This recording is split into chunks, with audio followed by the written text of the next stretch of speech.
창세기 44장까지 읽었습니다. 오늘도 추운 아침에 새벽을 깨우신 여러분들과 온라인으로 동참하는 우리 섬김의 가족들에게 하나님의 크신 은혜와 평강이 함께 하시기를 원합니다. 요셉은 어린 나이에 17살 때에 왕이 되는 꿈을 꾸었습니다. 지도자의 꿈, 다스리는 꿈을 꾸었습니다. 그러나 그의 가는 길은 왕 되는 길과 전혀 상관이 없는 듯 보였습니다. 한창 나이에 부모 형제를 떠나야만 했고 종으로 팔려가야만 했습니다. 아무런 잘못도 없이 감옥에 갇혀야 됐고 감옥에서 또 종살이 하면서 그는 인생에서 배울 수 없는 귀한 것들을, 보석과 같은 것들을 배우게 됩니다. 하나님의 스케줄이, 하나님의 설계도가 그렇게 되어 있기 때문에 요셉이 원하는 거하고 상관없이, 요셉의 뜻과 상관없이 그는 그러한 길을 가야만 했습니다. 왜 그렇게 해야 되는지, 왜 이래야만 해야 되는지 요셉은 알 수 없지만 때가 되매 그는 깨닫게 됩니다. 내가 아버지와 형제들과 함께 있으면 거기에서 나는 매일 왕따나 당하고 따돌림이나 당하고 그럴 텐데 하나님이 나를 이렇게 훈련하고 연단하고 만들어서 내 꿈을 이루게 하시는구나. 그것을 깨닫기까지는 여러 해가 걸렸습니다. 무려 13년의 세월이 지나서 요셉에게 그러한 아름다운 꿈이 이루어지게 하시며 요셉은 그 진리를 깨닫게 됩니다. 여러분, 우리들이 하나님의 진리를 깨닫고 이거구나, 하나님이 이래서 이렇게 하셨구나 깨닫기까지는 많은 시간이 걸립니다. 훈련을 통해서, 연단을 통해서, 고난을 통해서 다루시면서 나의 불순물, 나의 찌꺼기들을 내려놓는 것입니다. 그래서 나를 순도 높은 보석으로, 순금으로, 정금으로 만드시기 위한 섭리가 훈련 속에, 연단 속에, 고난 속에 있습니다. 조금 아까 찬송했던 것 같이 험한 시험 물 속에 들어갈 때도 있고요. 고난의 풀무 속에 들어갈 때도 있습니다. 나를 미워서가 아니라 나를 나되게 하기 위한 하나님의 가장 적합한 훈련 방법이 거기에 들어있는 것입니다. 우리가 그것을 알지 못할 때 원망하고 불평하고 하나님 살아계시냐고 하나님께 그렇게 따져보기도 하지만 철이 들고 깨닫게 되면 은혜를 받고 내가 하나님과 좀 더 가까워지면은 하나님 그래서 그러셨군요. 과연 하나님 여기 계시는군요. 계셨군요. 하나님 살아계시는군요. 그저 하나님 앞에 엎드릴 수밖에 없는 것입니다. 모든 것이 합력해서 선을 이루는 더 좋게 하시는 하나님을 만났기 때문입니다. 로마서 8장 28절 우리가 알거니와 시작 우리가 알거니와 하나님을 사랑하는 자 곧 그 뜻대로 부르심을 입은 자들에게는 모든 것이 합력하여 선을 이루느니라. 아멘.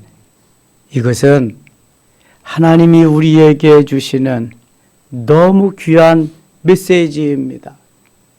하나님이 우리를 너무나 잘 알기 때문에 좋은 것으로 주시고 더 좋은 것으로 주시고 진짜 더 좋은 것으로 주시기 위한 하나님의 뜻과 섭리와 경륜이 있을 뿐이지 하나님은 내 생각대로 그렇게 내가 원하는 것으로 해주지 않는다고 그렇게 모자라거나 또 부족한 분이 아닙니다. 풍성하고 엄청나게 많으신 분, 주고 더 주고 엄청나게 주기를 원하시는 분이 우리 하나님이신 줄 믿습니다.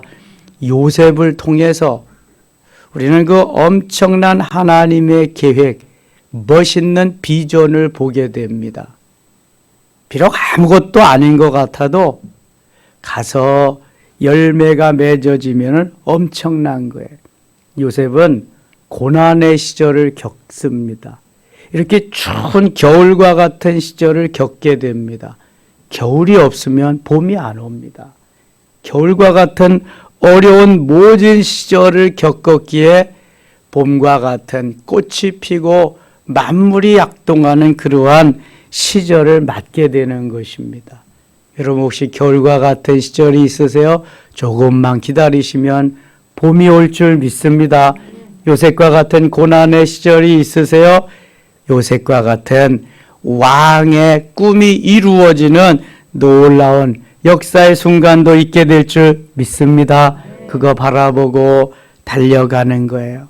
하나님이 우리에게 주신 비전이지요. 42장에 가겠습니다. 그때에 야곱이 애굽에 곡식이 있음을 보고 아들들에게 이르되 너희는 어찌하여 서로 바라보고만 있느냐. 여기 그때라고 하는 것은 7년 풍년의 시절이 다 지나고 그 다음에 2년 흉년의 시절이 왔을 때입니다. 풍년의 시절이 7년이고 그 다음에 흉년의 시절도 7년인데 풍년 시절에는 상관이 없지만 흉년 2년 시절을 지나고 보니까 중동 지역에 이렇게 임한 모든 그러한 그 한제, 가뭄이 있어서 곡식이 열매를 못 맺는 거예요. 그거 어디서 알 수 있냐면 45장 6절 보면 이 땅에 2년 동안 흉년이 들었으나 45장 가겠습니다. 내일 새벽에 할 건데요. 45장 6절 한번 봐요.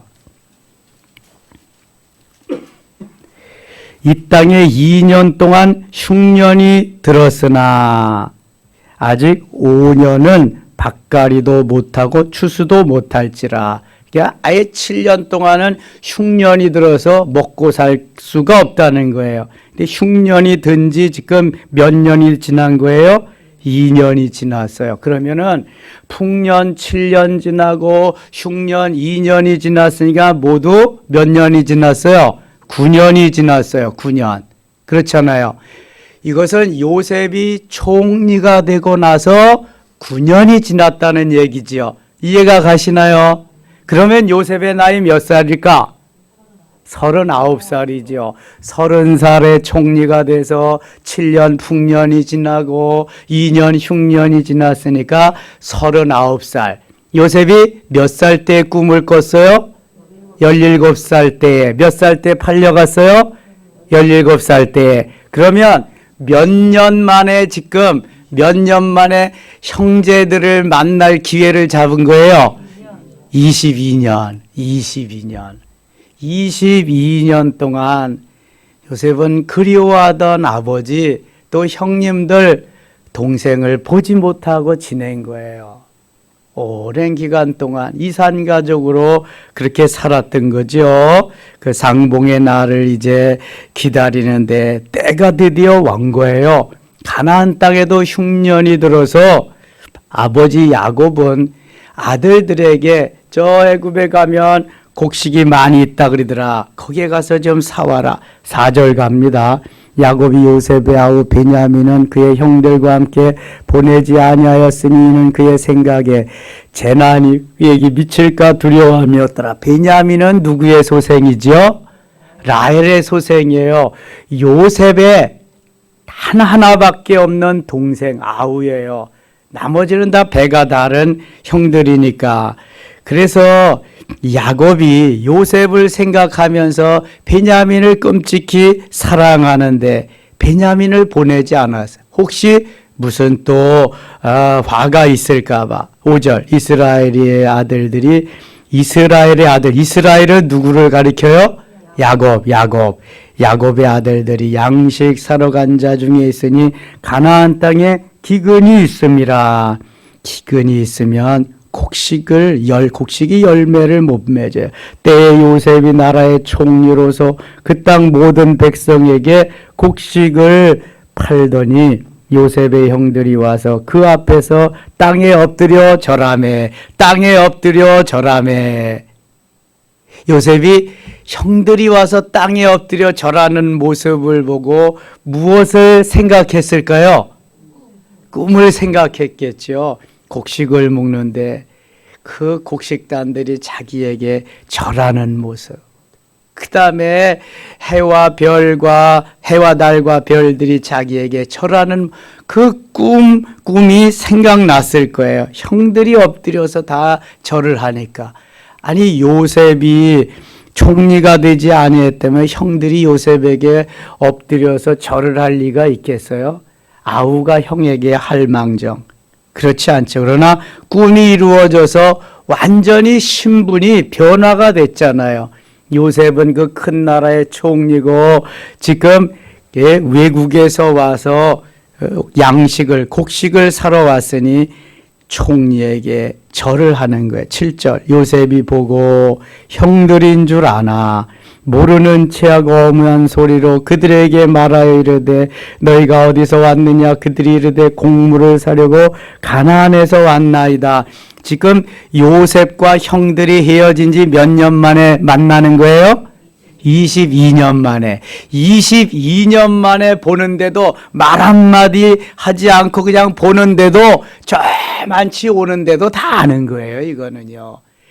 아버지가 탕자가 나갔는데 매일 탕자를 아들을 기다리는데 상고가 먼데 거리가 아주 먼데도 힘없이 그냥 걸어오는 모습을 본 아들을 금방 알아보는 것. 22년이 지났어도 금방 알아봐요.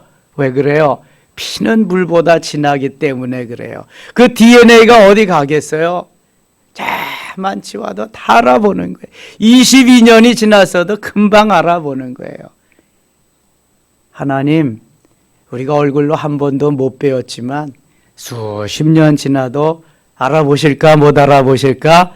금방 알아보시지. 그래서 이사야 49장 15절에 젖먹이는 어미가 그 아이를 잊을지라도 나는 잊지 아니할 것이다. 16절에 내가 너를 내 손바닥에 새겼다. 그렇게 말씀하십니다. 안 잊어버리셔요. 절대로. 우리는 잊어버릴는지 모르지만 하나님이 얼마나 요셉이 한 번도 아버지를 잊어본 적이 없잖아요. 그 팔아먹은 형들 언젠가는 만날 수 있으리라는 비전, 기대를 가지고 여기까지 이제 왔는데 드디어 나타난 거예요, 앞에. 이거 누가 만들어 놓은 스케줄이에요? 하나님이. 하나님의 설계, 로드맵 속에 딱 있는 거예요.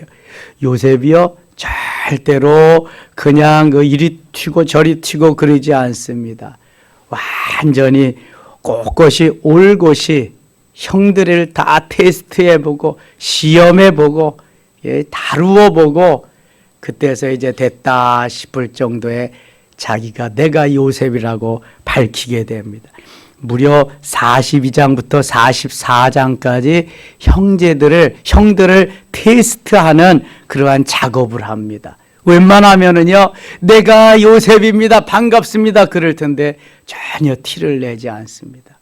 그리고 때가 되매 무르익어서 그때야 자기의 정체를 밝히고 정말 형들이 이제는 요셉을 신뢰하고 요셉을 의지하고 요셉이 정말 우리를 다스리는 아우지만 그러한 지도자라는 마음을 갖게 합니다. 이게 하나님께서 지도자들에게 리더들에게 주시는 은혜이지요. 요셉은 그래서 그 모습을 보면서 늘 예수 그리스도를 보는 것과 같은 그러한 모습을 봅니다.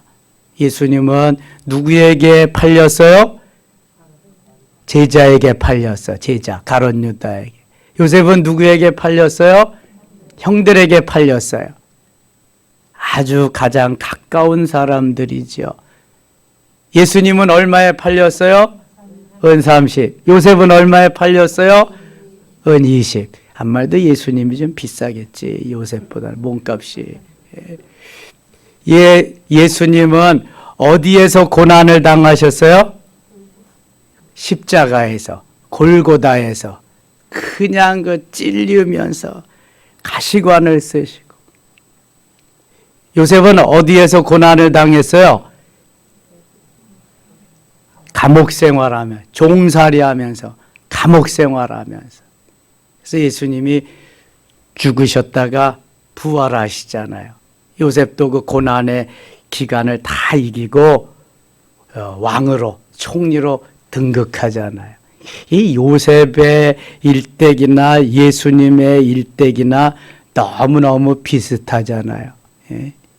예수님이 33년의 생을 사셨는데 요셉이 30년의 생을 이렇게 살고 나서 왕으로 가고, 그 연대도 아주 비슷하고, 또 영원히 요셉이 총리로서 거기 있으면서 죽을 때까지 예수님도 영원한 왕으로 메시아로 우리를 다스리는 모습. 이삭도 예수님의 표상과 같아요. 그 순종하면서 죽어가는 그 모습이.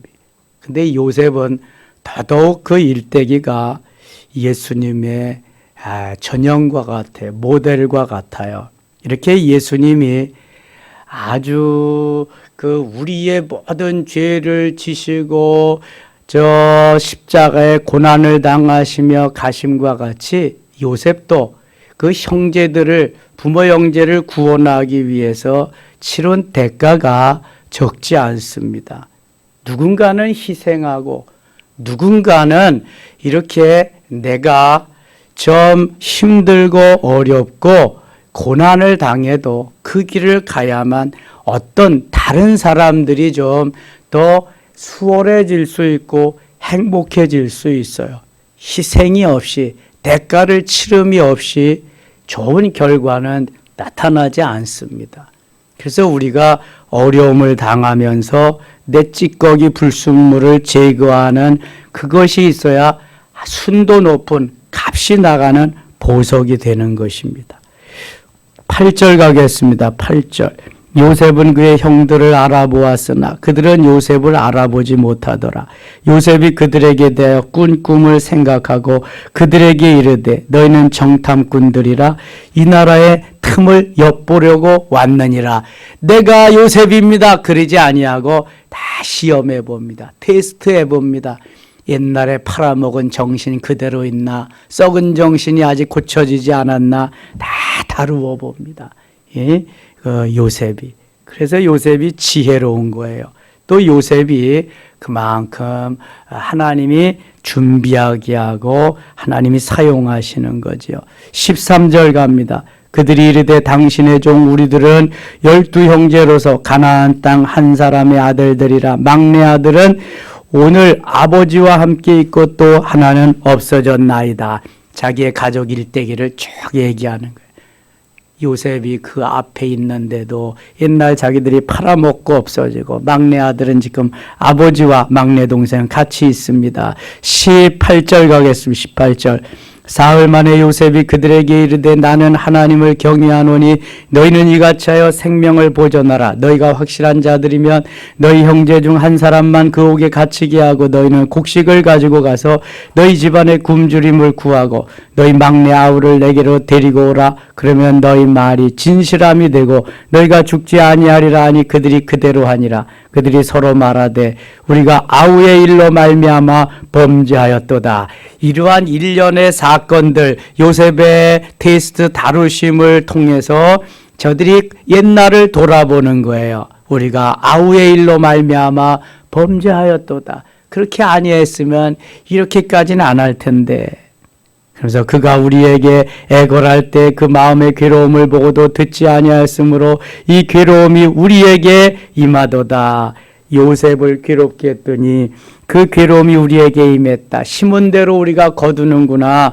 지금 후회하고 반성하는 형들의 모습을 봅니다. 22절. 루벤이 그들에게 대답하여 이르되, 루벤은 야곱의 몇째 아들이에요? 첫째, 맏아들입니다. 맏아들. 항상 아버지가 아니 계실 때는 맏아들이 아버지 역할을 하는 거예요. 루벤이 그들에게 대답하여 이르되 내가 너희에게 그 아이에 대하여 죄를 짓지 말라고 하지 아니하였더냐? 그래도 너희가 듣지 아니하였느니라. 그러므로 그의 핏값을 치르게 되었도다 하니 그들 사이에 통역을 세웠으므로 그들은 요셉이 듣는 줄을 알지 못하였노라. 자기들끼리 막 말을 하는데 요셉이 애굽의 총리니까 히브리 말을 알지 못할 줄 알고 막 하는데 요셉은 다 알아듣잖아요. 지금 24절 24 요셉이 그들을 떠나가서 울고 다시 돌아와서 그들과 말하다가 그들 중에서 시므온을 끌어내어 그들의 눈앞에서 결박하고 요셉이 옛날 생각을 하면서 한참 울고 그 다음에 두 번째 아들이 누구예요?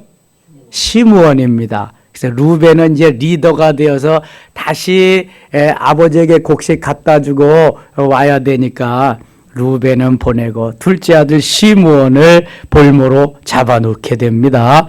명하여 곡물을 그 그릇에 채우게 하고 각 사람의 돈은 그의 자루에 도로 넣게 하고 또 길 양식을 그들에게 주게 하니 그대로 행하였더라.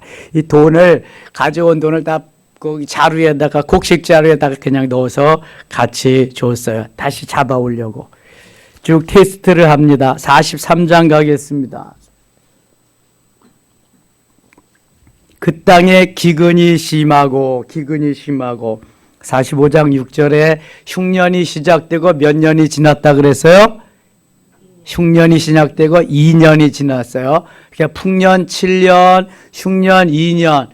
그러니까 흉년이 2년 지나니까 이게 먹을 양식이 그냥 떨어지고 그런 거죠. 근데 가나안 땅에는 없지만 애굽 땅에는 있다는 소문이 들어서 중동 지역에서는 다 애굽 땅에 가서 곡식을 사가는 거예요.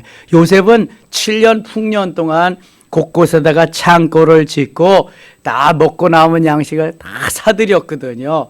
그래서 지금 창고마다 곡식이 풍부하니까 돈을 주고 팔기 시작하는 거예요. 얼마나 지혜로운지 몰라. 이게 경영입니다. 경영. 매너지먼트. 만일 요셉이 보디발 장군네 집에 가서 그 경영하는 경제학, 경영학, 매니지먼트 이런 거를 공부하지 않고 훈련하지 않았다면 아마 이건 잘 못했을 거예요. 근데 미리 하나님이 다 훈련시켜 놓고 공부하게 하셨거든요. 어떻게 해야 될 것을 하나님이 또 쫙 보여주시니까 이거 뭐 한치의 오차가 없는 거죠. 아주 정확합니다. 여러분 돈만 많이 벌어서는 안 돼요. 경영이라고 하는 것은 돈을 벌 줄도 알아야 되지만 쓸 줄을 알아야 되는 거예요. 이게 경영입니다. 경영. 얼마만큼 벌어서 얼마만큼 쓰고 얼마만큼은 세이브를 해야 된다. 이래야 경영이 되는 거지. 돈만 많이 벌면 뭐예요? 전대가 다 뚫어져서 다 없어지는데 이건 안 되는 거예요. 그러니까 경영이라고 하는 매니지먼트 속에 이게 다 들어있어서 어떻게 해야 되는 거 이걸 하나님이 요셉에게 다 깨우쳐 주시잖아요. 그냥 요셉이 그 큰 나라를 다 다스리고 이끌어가면서 해외에서 오는 모든 장사꾼들한테도 그걸 다 하는 거죠. 이게 경영인 거예요. 경영. 모든 것이 경영이 있잖아요. 한 가정에도 그렇고 구멍가게도 그렇고 교회나 모든 회사도 이 경영이에요. 경영. 하나님이 주시는 그러한 마인드로 경영을 하느냐 내 좁은 소견으로 경영을 하느냐 이건 엄청나게 다른 것입니다. 하나님이 주시는 지혜로 하나님이 펼쳐주는 비전으로 그러한 경영의 마인드를 가지고 경영에 가시기를 축원합니다. 그러면은요 멋있는 경영이 될 거예요. 나라든 국가든 회사든 어느 단체이든 말이죠. 그래서 이러한 정치지만 나라를 경영하는 거잖아요. 예? 그래서 대통령이 뭐예요? 대통령은 국가의 세일즈맨이 대통령이에요. 해외 순방할 때마다 그냥 가는 게 아니잖아요. 세일즈하러 가는 거예요. 원전을 세일즈하고 우리 반도체를 세일즈하고 조선을 철강을 세일즈하는 대통령은 세일즈맨 중에서 탑 세일즈맨이에요. 여러분 회사의 사장, 회장이 뭐예요? 그 세일즈맨이잖아요. 다 가서 어떻게. 그래서 그걸 도와주는 사람들이 밑에 참모들이죠. 그거 안 하면은 경영이 안 되는 거예요. 이게 하나님이 우리에게 이러한 은혜를 베푸셔서 비전을 주시고 지혜를 주셔야 이게 되는 거예요. 가장들은 가정을 어떻게 경영해야 될 이러한 경영 마인드가 있어야 돼. 매니지먼트. 그래야 가정을 잘 이끌어갈 수 있는 거예요. 아내들은 어떻게 하면 그럼 살림을 잘할 수 있느냐. 또 그것도 경영이죠. 9절 가겠습니다. 43장 8절 갑니다. 8절. 유다가 그의 아버지 이스라엘에게 이르되 저 아이를 나와 함께 보내시면 우리가 곧 가리니 그러면 우리와 아버지와 우리 어린아이들이 다 살고 죽지 아니하리다. 지금 1차 곡식을 가지고 집에 돌아갔어요. 돌아갔는데 요셉이 베냐민을 데리고 오지 아니하면 시므온을 내주지 않겠다 그랬으니까 이제 베냐민을 데리고 가야 돼요. 그래서 맏아들 루벤이 아버지에게 베냐민을 좀 주세요. 안 많이 가져오면 내 아들을 다 죽이세요. 그러면서 요청을 했는데 안 됐습니다. 루벤은 이미 찍혔어요. 아버지 야곱에게. 자기 서모를 강탈하고 그 서모와 동침을 했기 때문에. 그런데 유다가 시므온은 잡혀 있고 레위 지나치고 유다가 몇 번째 아들이에요? 네 번째 아들. 유다가 아버지에게 말을 하니까 아버지가 승낙을 합니다. 자, 이게 유다가 그래서 그 루벤, 시므온, 레위 제쳐놓고 그 가게, 그 계보를 잇게 되는 거예요. 유다가 8절 유다가 그의 아버지 이스라엘에게 이르되 저 아이를 나와 함께 보내시면 우리가 곧 가리니 그러면 우리와 아버지와 우리 어린 아이들이 다 살고 죽지 아니하리이다. 내가 그를 위하여 담보가 되오리니 아버지께서 내 손에서 그를 찾으소서. 내가 만일 그를 아버지께 데려다가 아버지 앞에 두지 아니하면 내가 영원히 죄를 지리이다. 우리가 지체하지 아니하였더라면 벌써 2번 갔다 왔으리이다. 아주 그냥 뼈 있는 말을 아버지에게 탁탁탁탁 전하니까요. 아버지도 이제 손 들지요. 먹고 살아야 되잖아. 뭐 베냐민만 가지고 있으면 뭐 거기서 나와요? 그래서 베냐민을 이제 유다와 함께 아들들과 함께 보내는 겁니다.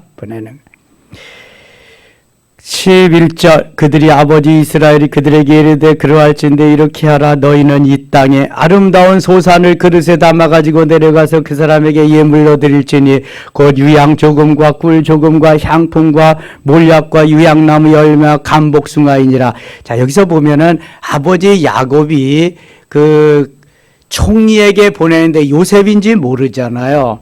그런데도 여기에서 유향도 보내고 몰약도 보냅니다. 예수님 탄생하실 때 동방의 박사들이 예물을 3가지 가지고 갔죠. 뭐뭐 가지고 갔어요? 황금과 유향과 몰약. 여기 황금은 왜 안 가져갔냐? 뭐 돈이 있는데 뭐 황금을 뭐 가져가겠어요? 돈으로 가져가. 그래서 유향과 몰약을 황금은 예수님의 뭐 모대심을 의미한다 그랬어요? 인성. 예수님의 사람 되심이에요. 문 목사님이 신성이라고 하는데 인성, 사람 되심을 의미하는 거고, 그 다음에 유향은 예수님의 신성, 제사장이니까 신성을 의미하는 거예요. 몰약은 산 사람에게는 필요치 않은 거예요. 죽음을 의미할 때에 썩 부패하지 않도록 받아들인 게 몰약인데, 이미 야곱은 하나님이 이렇게 하셔서 그 메시아를 준비하는 그 마음으로 이런 걸 먼저 보냅니다. 선물로. 놀랍잖아요, 이게. 12절 너희 손에 갑절의 돈을 가지고 너희 자루 아귀에 도로 넣어져 있던 그 돈을 다시 가지고 가라. 혹 잘못이 있었을까 두렵도다. 그러니까 돈을 처음에 사려고 가지고 갔던 거 도로 그 주머니에 넣어줘 가지고 왔잖아요. 자루에. 그래서 다시 그것도 가지고 가라. 내 아우도 데리고 떠나 다시 그 사람에게로 가라. 14절 같이 읽겠습니다. 14절 전능하신 하나님께서 그 사람 앞에서 너희에게 은혜를 베푸사 그 사람으로 너희 다른 형제와 베냐민을 돌려보내게 하시기를 원하노라. 내가 자식을 잃게 되면 이르리로다. 아멘. 자식을 잃게 되면 이르리로다. 여기 이러한 그 야곱의 말을 들으면서 누구의 말이 또 생각나지 않을까요? 에스더의 말이 생각나겠지요. 에스더서 4장 14절에 죽으면 죽으리이다. 모르드게가 와서 야, 왕 앞에 나가서 좀 이렇게 전해라. 내가 왕 앞에 나가본 지가 한 달이 넘었습니다. 왕이 내가 나갈 때에 지병 금호를 내어밀면 살지만 살지 아니하면 죽을 것입니다. 그러니까 모르드게가 뭐라 그래요? 야, 너는 왕비로 있으니까 살지 모르지만 이 백성은 다 죽는다. 그러나 하나님 죽게 아니할 것, 다른 방법으로 구원할 것이다. 그랬더니 에스더가 깨닫고요. 그러면 오라버니도 가서 금식하세요. 온 백성들과 저도 시녀와 함께 3일 동안 금식하겠습니다. 그리고 왕께 나가겠습니다. 죽으면 죽으리이다. 그때 나온 말이에요. 야곱도 이제 뭐 곡식 없으면은 굶어 죽는데 뭐 베냐민 뭐 뜯어먹고 살겠어요. 베냐민 막내 아들 사랑하지만 그러니까 내가 자식을 잃으면 잃으리이다. 데리고 가라. 이제 모든 것을 다 이제 맡기는 거죠. 하나님 앞에 맡기고 이렇게 출발을 합니다. 우리가 이게 결단이라고 그래요. 모든 일을 할 때에 최종 결단은 최고 지도자가 내리는 겁니다. 누가 다 말을 하지만 그래야 또 최고 지도자가 책임을 지는 거죠. 결단하면 책임도 져야 되는 거예요. 제가 코로나 시작될 때 그랬잖아요. 모든 책임은 다 제가 질 테니까 감옥에 가든지 벌금을 내든지 다 할 테니까 오시기만 하라고, 나오기만 하라고. 모든 책임은 지도자가 지는 거예요. 이게 없으면 지도자 못하는 거예요. 하나님께서 지금 야곱에게 자식을 잃으면, 베냐민을 잃으면 이르리이다. 다 결단을 합니다. 결단을 하고 나면 편안해지는 거예요, 여러분. 그 전까지가 그냥 뭐 마음이 왔다 갔다 하고 그러지만 그 형제들이 예물을 마련하고 그 갑절의 돈을 자기들의 손에 가지고 베냐민을 데리고 애굽에 내려가서 요셉 앞에 서니라 다 해가지고 갔습니다. 26절 갑니다. 26절 요셉이 집으로 오매 그들이 집으로 들어가서 예물을 그에게 드리고 땅에 엎드려 절하니 요셉이 그들의 안부를 물으며 이르되 너희 아버지 너희가 말하던 그 노인이 안녕하시냐 아직도 생존해 계시느냐. 아니 형제들은 깜짝 놀랄 거예요 지금요. 어떻게 아버지를 그냥 이렇게 잘 본 듯이 막 말하고 그러니까 그들이 대답하되 주의 종 우리 아버지가 평안하고 지금까지 생존하였나이다 하고 머리 숙여 절하더라. 요셉이 눈을 들어 자기 어머니의 아들 자기 동생 베냐민을 참 이런 표현이 좀 그래요. 그렇죠? 요셉이 눈을 들어 자기 어머니의 아들 자기 동생 베냐민을 보고 어머니의 아들 누구를 말하는 게 지금 라헬 보고 싶다는 거지. 라헬도 보고 싶고 베냐민을 봤으니까 얼마나 지금 또 감동적이에요.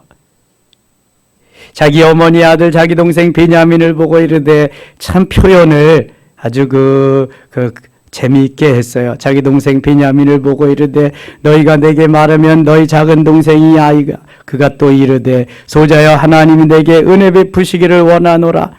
30절 요셉이 아우를 사랑하는 마음이 복받쳐 급히 울 곳을 찾아 안방으로 들어가서 울고 가서 붙잡고 얼마나 울고 싶겠어요. 근데 계속 참습니다. 요셉의 인내심이 대단하죠. 얼굴을 씻고 나와서 그 종을 억제하고 음식을 차리라 하며 그들이 요셉에게 따로 차리고 그 형제들에게 따로 차리고 그와 함께 먹는 애굽 사람에게도 따로 차리니 애굽 사람은 히브리 사람과 같이 먹으면 부정을 입었음이더라. 애굽은 우상을 섬기는 나라이기 때문에 그렇죠. 33절 33절, 34절 같이 읽을게요. 그들이 요셉 앞에 앉되 그들의 나이에 따라 앉히게 되니 그들이 서로 이상히 여겼더라. 요셉이 자기 음식을 그들에게 준비해 베냐민에게는 다른 사람보다 5배나 주매 그들이 마시며 요셉과 함께 즐거워하였더라. 아멘. 자, 이것도 앉은 대로 주면 되지. 요셉이 딱 들어왔는데 차례대로 루벤, 시몬, 레위 쫙쫙쫙쫙 해가지고 차례대로 앉히는 거야. 이상하잖아요. 그러니까 야, 이게 어떻게 우리의 순서를 아냐. 이거 정말 이상해도 너무 이상하다. 그리고 베냐민에게는 따로 불러가지고 와서 5배나 더 줍니다. 아, 여기서 피는 물보다 더 진하다 또 알 수 있어요. 형제들 다 그냥 그대로 주고 베냐민에게는 5배나 더 주고요. 44장 갑니다. 44장에는요, 여기 다시 이제 테스트를 하면서 제2차의 그러한 테스트를 다 겪어가지고 다 이제는 형제들에게 자기를 알릴 그러한 준비를 다 마치고 보내는 이렇게 하는 장면이 여기에 나옵니다. 아버지까지 확인하고. 자, 44장 32절 가겠습니다. 44장 32절. 주의 종이 내 아버지에게 아이를 담보하기를 내가 이를 아버지께로 데리고 돌아오지 아니하면 영원히 아버지께 죄짐을 지리다 하였사오니 이제 주의 종으로 그 아이를 대신하여 머물러 있어 내 주의 종이 되게 하시고 그 아비는 그의 형제들과 함께 올려 보내소서. 34절 읽고 마칠게요. 그 아이가 나와 함께 가지 아니하면 내가 어찌 내 아버지께로 올라갈 수 있으리까? 두렵건대 제 해가 내 아버지에게 미침을 보리이다. 아멘. 지금 베냐민만 남겨놓고 가라고 그러니까 안 된다고. 네, 우리가 아버지가 그러면 졸도하고 아버지께서 쓰러질지도 모른다고 쭉 베냐민도 같이 가게 해달라고 이렇게 말을 하는 거예요. 그래서 드디어 내일 새벽 45장에 요셉이 자기가 형들이 판 요셉이라고 밝히면서 22년 만에 해후하는 감격의 포옹을 하는 장면이 나옵니다. 기대하시라. 오늘도 요셉과 같은 인내심과 그러한 비전을 가지고 믿음을 가지고 승리하며 새해를 맞을 수 있는 우리 모든 섬김의 가족들 되시기를 축원합니다. 하나님 아버지 은혜를 감사합니다. 추운 날씨지만 건강으로 지켜주시고 요셉과 같은 경영 마인드를 갖게 하시며 요셉과 같은 비전을 주셔서 지혜롭게 잘 슬기롭게 승리의 삶을 살게 하여 주옵소서. 예수님의 이름으로 기도드리옵나이다. 아멘.